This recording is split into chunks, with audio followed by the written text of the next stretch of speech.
கிறிஸ்துவுக்குள் பிரியமானவர்களே, இயேசு கிறிஸ்துவின் நாமத்தினாலே உங்கள் அனைவருக்கும் அன்பின் வாழ்த்துக்கள்.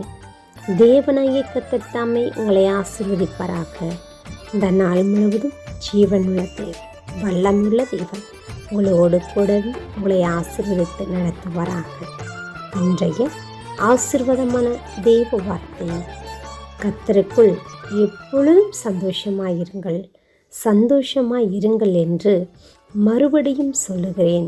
பிலிப்பியர் 4:4 இந்த வசனத்தின்படி தேவனாய் கர்த்தர் உங்களை ஆசீர்வதித்து நடத்துவார்.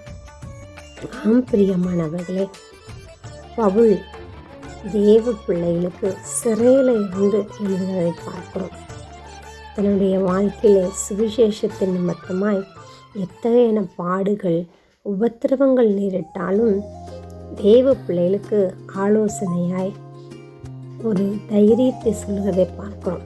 கர்த்தருக்குள் எப்பொழுதும் சந்தோஷமா இருங்க, எதை குறித்தும் கவலைப்படாதீங்க என்று சொல்லி எழுதுகிறதை பார்க்கிறோம்.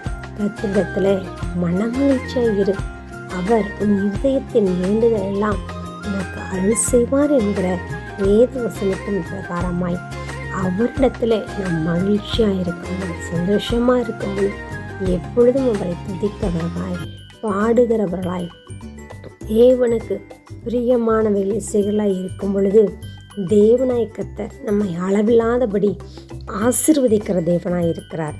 நிச்சயமாகவே கர்த்தரிடத்தில் நீங்களும் மனமகிழ்ச்சியாக இருங்க. உங்களுடைய மன விருப்பங்களை தேவனாய் கர்த்தர் உங்களுக்கு அருள் செய்கிற தேவனாய் இருக்கிறார். நிச்சயமாய் உங்களோடு கூட உங்களை ஆசீர்வதித்து நடத்துவார். God bless you.